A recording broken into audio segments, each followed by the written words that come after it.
Handcuff ও পায়ের শেকল পরিয়ে 2 শতাধিক ভেনেজুয়েলার নাগরিককে যুক্তরাষ্ট্র থেকে বিতাড়িত করা হলো। শনিবার রাতে মার্কিন একটি বিশেষ বিমানে করে মধ্য আমেরিকার দেশ এল সালভাদরে পাঠানো হয় তাদের। সেখানে রাখা হবে কারাগারে।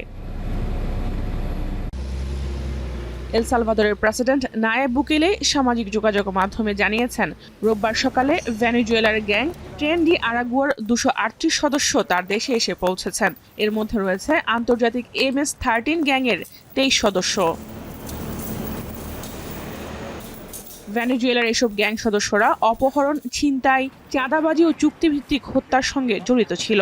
যদিও যুক্তরাষ্ট্র কিংবা এল সালভাদর সরকার কেউই আটককৃতদের পরিচয় প্রকাশ করেনি। আদালতের নিষেধাজ্ঞা অমান্য করেই মার্কিন প্রেসিডেন্ট এই পদক্ষেপ নেন। বিবিসি বলছে, একজন ফেডারেল বিচারকের আদেশ অনুযায়ী প্রাচীন যুদ্ধকালীন আইন প্রয়োগ করে এ ধরনের নির্বাসন করতে পারবে না মার্কিন সরকার।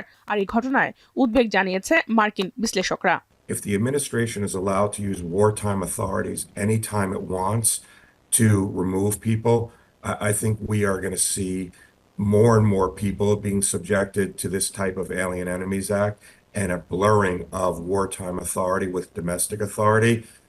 I cannot stress how important it is that the federal courts prevent this from happening.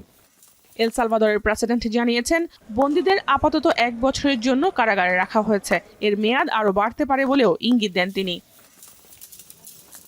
Jahanara Bhuiyan, এখন বিশ্ব।